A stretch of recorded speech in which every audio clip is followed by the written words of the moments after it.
বাণিজ্য মেলা থেকে অনেক কিছুই কিনেছি, তার মধ্যে এইটা হচ্ছে একটি অনেক বড় সাইজের ছিল, কিন্তু আমি এটাই নিয়ে এসেছি।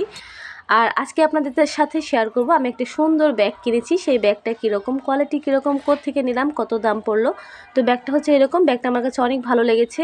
আমি চেয়েছিলাম আমার বোরকার কালারে নেওয়ার জন্য, কিন্তু বোরকার কালারে এই ডিজাইনটা পাইনি, আর অন্য ডিজাইন পেলেও ওই ডিজাইনটা আমার পছন্দ হয়নি। ব্যাগটা অনেক সুন্দর, দামসহ এখনই দেখিয়ে দেবো, ব্লগটা দেখতে থাকুন। তো আসসালামু আলাইকুম, নতুন আরেকটি ব্লগে আপনাদেরকে স্বাগতম জানাই। আশা করি দেশ থেকে দেশের বাইরে যে যেখান থেকে আমার ভিডিওটি দেখছেন আপনারা সবাই ভালো আছেন, সুস্থ আছেন। আমিও আলহামদুলিল্লাহ বাচ্চাদেরকে নিয়ে অনেক ভালো আছি।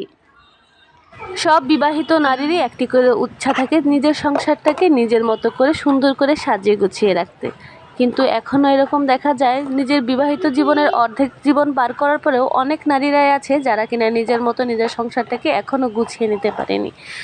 এটা পারিপার্শ্বিক হতে পারে, চারপাশের পরিবেশ, মানুষের চাপ, অন্যান্য কারণও হতে পারে। দোয়া করি সব নারী যেন তার নিজের মনের মতো, স্বপ্নের মতো করে নিজেদের ঘরটা গুছিয়ে নিতে পারে।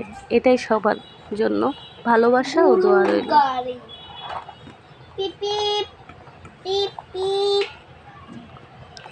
তো বসের খাবার রেডি করে বসকে পাঠিয়ে দিলাম, যাও কামাই করে নিয়ে আসো, রাত্রেবেলা তোমার সাথে মার্কেট করার সময় তোমাকে আজকে টাকা খসাবো। তো ওর অফিস ছুটি হওয়ার পরপর দিয়ে আমরা বেরিয়ে গেলাম। তো এখানে আমার এই বোরকা দেখে কেউ কিছু মনে করবে না, কারণ আমি আয়রন করার টাইম পাইনি। আরেকটা বোরকা ছিল, এটা ধোয়া ছিল না, এটা পরে যেতে পারিনি, তাড়াহুড়া করে বেরিয়ে গেছি বাচ্চাদেরকে নিয়ে। ওর আজকে অফিস একটু লেটে ছুটি দিয়েছিল, এর জন্য তাড়াতাড়ি বের হতে হলো। আর প্রথমে আমি ঘুরে ঘুরে দেখছিলাম, আমার হাজব্যান্ডকে দেখাচ্ছিলাম যে আমি কিন্তু আমার এই বোরকার কালারে নিব। এর জন্য আমি প্রথমে কালার চয়েস করছিলাম, তারপর আমি ডিজাইন চয়েস করবো। এর জন্য অনেকগুলো দোকানে ঘুরলাম, ঘুরে ঘুরে দেখার চেষ্টা করলাম। এখানে কালেকশনগুলো অনেক সুন্দর ছিল, কতগুলো ছিল। এই এত বড় সাইজেরগুলো আমার ভালো লাগে না, কারণ আমি দুটো বাচ্চা নিয়ে হাঁটাচলা করা, একটা হাতে একটা কোলে, আর এবার ব্যাগ হাতে নেওয়ার মতো ওইরকম শক্তি আমার নাই। এখানে আমার মেয়েকে আমার আম্মু কোলে নিয়ে আছে। তাই এই জন্য আমি চাইতেছিলাম যে যেটা আমি মানে এই যে আমি যেটা পরে আছি এরকম ঝুলে নেওয়া যাবে। তো এটা আমার অনেক আগে কেনা, প্রায় 1.5 বছর হতে চললো। কম দাম দিয়ে কিনেছিলাম। এটা কিনেছিলাম হচ্ছে, আমি গিয়েছিলাম নীলক্ষেত নিউ মার্কেট থেকে, 150 টাকা দিয়ে কিনেছিলাম ব্যাগটা। এই ব্যাগটা এখনও আছে, প্রায় 1.5 বছরের মতো ব্যবহার করছি। তাই আজকে বললাম যে একটা ভালো ব্যাগ কিনবো, এর জন্যই পটিয়ে নিয়ে আসলাম। অনেকগুলো দোকান দেখছি, আমি আবার মার্কেটে গেলে আগে সবগুলো দোকান ঘুরে ঘুরে দেখে তারপর একটা চয়েস করে তারপর নিয়ে আসি, সময় যতই লাগুক। কারণ পরবর্তীতে একটা কেনার পরে যখন আরেকটা দেখি ভালো লেগে থাকবে, বাসায় আসার পরেও কিন্তু আফসোসটা থেকে যায়। এদিকে আমার হাজব্যান্ড তো রেগে টেগে বোম হয়ে গেছে, ওরা আবার এটা পছন্দ হয় না। ও কিন্তু বাচ্চাদেরকে নেয়নি, আমার আম্মু বাচ্চাদেরকে নিয়ে ঘুরে বেড়াচ্ছে, তবুও ও ভাবে যে বেশি বেশি দোকান ঘুরেও নাকি ভালো লাগে না।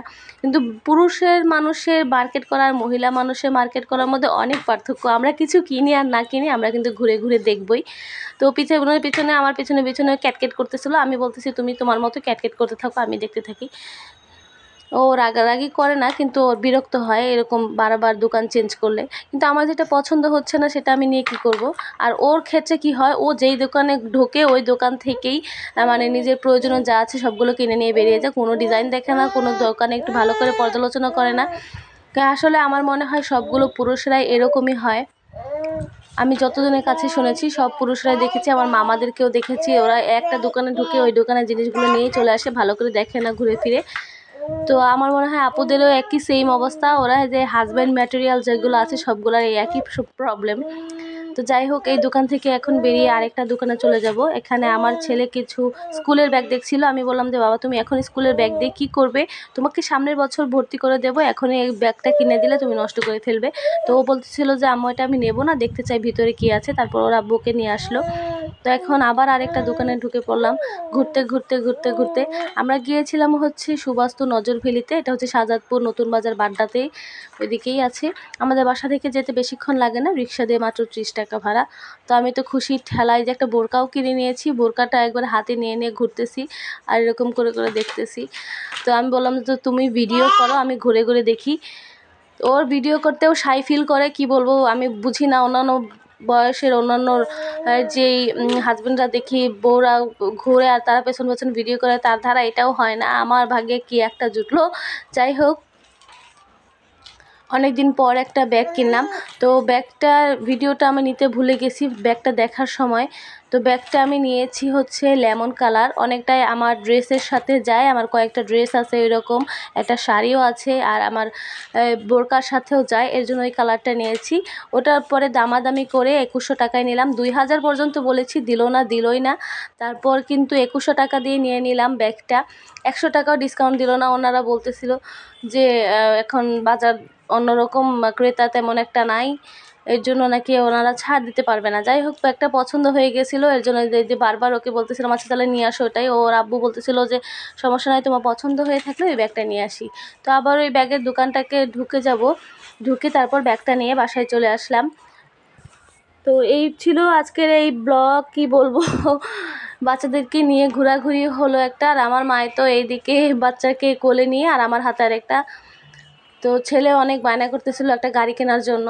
তো আমি বলছি আমারটাকে কিনে নেই, তারপর তোমাকে গাড়ি কিনে দেবো। বাচ্চারা এরকমই, ওর বাসায় কিন্তু 2 বালতি গাড়ি আছে, মানে 2টা বালতি ভরা খেলনা, তবু ওর গাড়ি হয় না।